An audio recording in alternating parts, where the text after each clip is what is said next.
रामविलास शर्मा जी को जिस तरह धरती पुत्र कह के आज नवाजा है, मुझे याद आ रहा है कि इस तरह से ये धरती पुत्र कह के इशारा है कि आने वाले समय में धरती में मिलाने का काम, मिट्टी में मिलाने का काम भारतीय जनता पार्टी रामविलास शर्मा जी को करने वाली है। छत्तीसगढ़ की जनता ये चाहती थी कि इस दौरे के माध्यम से अमित शाह जी, प्रदेश के मुख्यमंत्री, महेंद्रगढ़ की जनता के साथ अपने अधूरे वादों को पूरा करे, न्याय करे। भारतीय जनता पार्टी की नजरों में दक्षिण हरियाणा के बीसी का कोई सम्मान नहीं है। केंद्रीय मंत्री राव इंद्रजीत सिंह 3 बार सांसद चुनकर गए, आज तक उन्हें राज्य मंत्री बनाया जा रहा है, लगातार उनके वर्चस्व को नजरअंदाज किया जा रहा है। भारतीय जनता पार्टी ने उन्हें उनका उचित मान सम्मान आज तक नहीं दिया। बीसी से आने वाले कृष्णपाल गुर्जर जी, उनको भी 3 बार लगातार यहाँ के जनता ने चुन के भेजा, अपने समाज ने चुन के भेजा, छत्तीस बिरादरी ने, लेकिन आज तक उनके साथ भी न्याय भारतीय जनता पार्टी नहीं कर पाई। और रही बात रामविलास शर्मा जी को धरती पुत्र कहने की, तो भारतीय जनता पार्टी का एक चरित्र है कि वो जिसकी तारीफ करती है उसको आने वाले समय में वो किसी न किसी तरह खत्म कर देती है। जिस तरह आपने देखा होगा कि प्रदेश के मुख्यमंत्री मनोहर लाल खट्टर जी के कसीदे पढ़े गए तारीफ के, और फिर उन्हें एकदम से मुख्यमंत्री के पद से हटा दिया गया। इसी तरह रामविलास शर्मा जी को जिस तरह धरती पुत्र कह के आज नवाजा है, मुझे याद आ रहा है कि इस तरह से ये धरती पुत्र कह के इशारा है कि आने वाले समय में धरती में मिलाने का काम, मिट्टी में मिलाने का काम भारतीय जनता पार्टी रामविलास शर्मा जी को करने वाली है, और ये आपको 3 महीने में स्पष्ट भी हो जाएगा। आज की इस महत्वपूर्ण प्रेस कॉन्फ्रेंस में आप सभी मीडिया के साथियों का बहुत बहुत स्वागत है। मेरे साथ में हमारे सहयोगी परमानंद वाल्मीकि जी, हमारे सहयोगी नवीन अग्रवाल जी। 16 जुलाई यानी कि कल केंद्रीय मंत्री अमित शाह जी ने महेंद्रगढ़ का दौरा किया। महेंद्रगढ़ में एक रैली का आयोजन किया गया। उस रैली से महेंद्रगढ़ की जनता को बहुत सारी उम्मीदें थी, लेकिन भारतीय जनता पार्टी के 10 साल के कार्यकाल की तरह ये रैली और ये दौरा भी बिल्कुल खोखला साबित हुआ। भारतीय जनता पार्टी ने केंद्रीय विश्वविद्यालय के अंदर इस रैली का आयोजन किया, 4 दीवारी के अंदर इस रैली का आयोजन किया। प्रदेश के मुख्यमंत्री, प्रदेश के अनेक मंत्री, भारतीय जनता पार्टी के नेता और साथ में केंद्र में गृह मंत्री अमित शाह जी, सहकारिता मंत्री अमित शाह जी इस रैली में बतौर मुख्यमंत्री पहुंचे।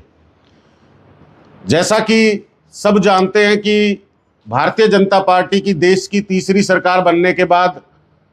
गृह मंत्री अमित शाह जी का ये दौरा महेंद्रगढ़ के लिए बहुत महत्वपूर्ण था। महेंद्रगढ़ की जनता ने बहुत सारी उम्मीदें भारतीय जनता पार्टी से जताई हैं, और भारतीय जनता पार्टी ने भी 10 साल के अंदर बार बार, चाहे वो प्रदेश का चुनाव हो चाहे देश का चुनाव हो, अनेकों वादे महेंद्रगढ़ की जनता से किए, और इन वादों को 10 साल में भारतीय जनता पार्टी पूरा नहीं कर पाई। महेंद्रगढ़ की जनता ये चाहती थी कि इस दौरे के माध्यम से अमित शाह जी, प्रदेश के मुख्यमंत्री, महेंद्रगढ़ की जनता के साथ अपने अधूरे वादों को पूरा करे, न्याय करे। बहुत सारे वादों में से कुछ मुख्य वादे जिनके ऊपर मैं प्रकाश डालना चाह रहा हूं, आपके सामने रखना चाह रहा हूं, जिनको हमने प्रेस कॉन्फ्रेंस के माध्यम से भी गृह मंत्री जी के इस दौरे से पहले उनके समक्ष रखा था मीडिया के माध्यम से, कि कुछ प्रमुख मुद्दे, कुछ प्रमुख समस्याएं, कुछ प्रमुख वादे, जैसे कि महेंद्रगढ़ में जिला मुख्यालय की स्थापना, एक बहुत बड़ा वादा जिसको गृह मंत्री जी ने अपने पूरे भाषण में कहीं कोई जिक्र नहीं किया। महेंद्रगढ़ की जनता को इसको बहुत इंतजार था। महेंद्रगढ़ में आईएमटी की स्थापना का वादा भारतीय जनता पार्टी 10 साल से करती आ रही है। केंद्रीय विश्वविद्यालय जिसमें ये कार्यक्रम का आयोजन किया गया, उसमें एक मेडिकल कॉलेज की स्थापना की मांग लंबे समय से चली आ रही है, और भारतीय जनता पार्टी के नेता भी अपने चुनाव से पहले इसका जिक्र करते आ रहे हैं, बार बार वादा करते आ रहे हैं, वो भी आपने लंबित छोड़ दिया। महेंद्रगढ़ के अंदर खेल स्टेडियम की परियोजना का वादा लगातार भारतीय जनता पार्टी करती आ रही है, वो भी आज लंबित रहा। महेंद्रगढ़ के अंदर अच्छी कानून व्यवस्था, अच्छी सरकारी शिक्षा व्यवस्था, महेंद्रगढ़ के अंदर एक 200 बेड का सरकारी अस्पताल का वादा, इस तरह से अनेक वादे, चाहे वो युवाओं को रोजगार का वादा हो, चाहे कानून सुरक्षा व्यवस्था का वादा हो, चाहे किसानों को मजबूत करने का वादा हो, गांव गांव में पक्की सड़कें नालियों का वादा हो, अनेकों वादे थे जिसके कारण भारतीय जनता पार्टी 10 साल से सत्ता में आई और महेंद्रगढ़ की जनता ने पूरा पूरा साथ दिया, चाहे वो केंद्र की रही हो, चाहे वो प्रदेश की सरकार रही हो। लेकिन इस दौरे में किसी भी तरह से महेंद्रगढ़ का जिक्र ना करना, किसी भी तरह से महेंद्रगढ़ की अधूरी परियोजनाओं के बारे में चर्चा ना करना, महेंद्रगढ़ के लिए कोई भी नई परियोजना ना लेके आना, इससे महेंद्रगढ़ की जनता को बेहद दुख है। महेंद्रगढ़ की जनता ने जो उम्मीद जताई थी, उन उम्मीदों पे भारतीय जनता पार्टी के सारे नेता, चाहे प्रदेश के मुख्यमंत्री हो, चाहे केंद्र के गृह मंत्री हो, वो खरे नहीं उतर सके। महेंद्रगढ़ की जनता के लिए ये दौरा पूरी तरह से खोखला साबित हुआ। इस कार्यक्रम के आयोजन में भारतीय जनता पार्टी ने जिस तरह से केंद्रीय विश्वविद्यालय का दुरुपयोग किया, यानी कि शिक्षण संस्थान का दुरुपयोग किया, इसके साथ साथ वहां पर जो रैली की गई, वो रैली, उस रैली के अंदर जो हरियाणा में जो इनका सूचना, जनसंपर्क, भाषा एवं संस्कृति विभाग है, उस विभाग का दुरुपयोग करके सरकारी धन को इस्तेमाल किया गया। इसमें हरियाणा रोडवेज की बसों का इस्तेमाल करके पूरे हरियाणा भर से आपने भीड़ जुटाने का प्रयास किया।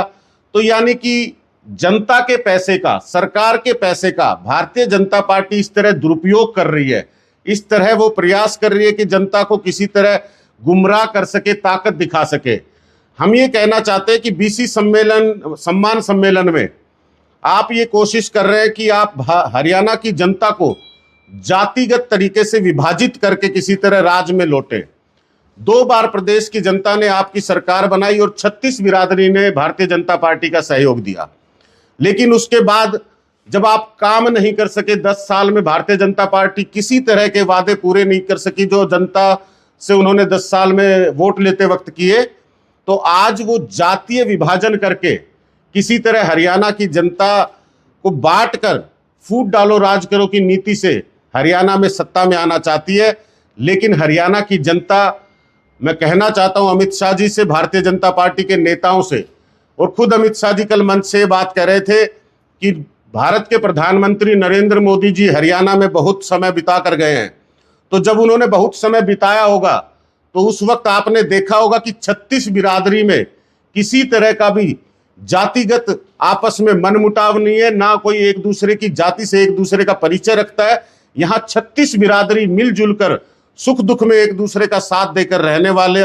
प्रदेश है ये। यहाँ पे चाहे प्रधानमंत्री ने कभी किसी का दरवाजा खटखटाया तो कभी उनसे भी उनकी जाति नहीं पूछी गई होगी। तो आज इस समय पर भारतीय जनता पार्टी का इस तरह से झूठा प्रायोजन एक करना कि बीसी सम्मान सम्मेलन, आपने इस 10 साल के कार्यकाल में 36 बिरादरी से वोट लिया, उसमें बीसी भी सम्मिलित है, उसमें दलित भी सम्मिलित है, उसमें जनरल समाज भी सम्मिलित है। सबके साथ आपने एक समान व्यवहार किया है, सबको आपने विकास से दूर रखा है, सबको आपने जो वादे किए उन वादों को पूरा नहीं किया, उससे सबको नुकसान हुआ है। यानी 36 बिरादरी का नुकसान करके जातीय विभाजन का जो रास्ता खोलने का प्रयास भारतीय जनता पार्टी कर रही है। हरियाणा की जनता इस झांसे में नहीं आने वाली। मैं आम आदमी पार्टी की तरफ से ये विश्वास दिलाता हूं आपके माध्यम से जनता को कि इस तरह की राजनीति को हरियाणा में, महेंद्रगढ़ में विशेष तौर पे हम किसी तरह पनपने नहीं देंगे। और भारतीय जनता पार्टी के इस चेहरे को, जो वादा खिलाफी का चेहरा है, जो झूठ का चेहरा है, जो धोखे का चेहरा है, जो जात पात की राजनीति का चेहरा है, इसको लेकर महेंद्रगढ़ के गांव गांव में जाके, प्रदेश भर के गांव गांव में जाके जनता के सामने रखेंगे। और जिस तरह से दिल्ली और पंजाब में आम आदमी पार्टी ने काम की राजनीति स्थापित की है, जिससे 36 बिरादरी का जरूरतमंद व्यक्ति आज मजबूत हो रहा है, 36 बिरादरी का गरीब व्यक्ति आज अपनी गरीबी से लड़ाई लड़ रहा है, उसी तरह से पूरे हरियाणा के अंदर, महेंद्रगढ़ के अंदर, गांव गांव के अंदर हम लोग आम लोगों को काम की राजनीति से जोड़ेंगे और इस विधानसभा चुनाव के अंदर भारतीय जनता पार्टी की इस गंदी राजनीति का सफाया करेंगे। कल अमित शाह के द्वारा ये कहा गया है कि वो जितने भी कार्य 10 साल के अंदर हुए उनका हिसाब लेकर आए हैं, तो उनको किस तरह से देखते हैं आप कि किस प्रकार का हिसाब वो आप देंगे?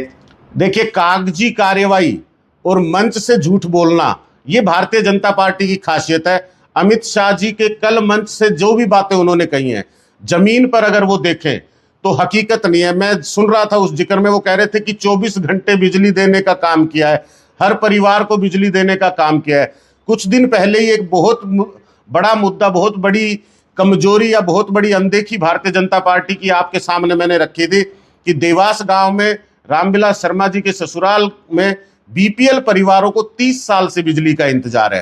तो जिस तरह से अमित शाह जी मंच से जो दावा कर रहे थे, मुझे लगता है कि जमीन पर अगर उतर के देखा जाएगा तो उनका एक भी दावा आपको सच नजर नहीं आएगा। पूरा का पूरा मंच से झूठ की राजनीति करने का और जनता में कागजी काम दिखाने का प्रयास अमित शाह जी कर रहे हैं।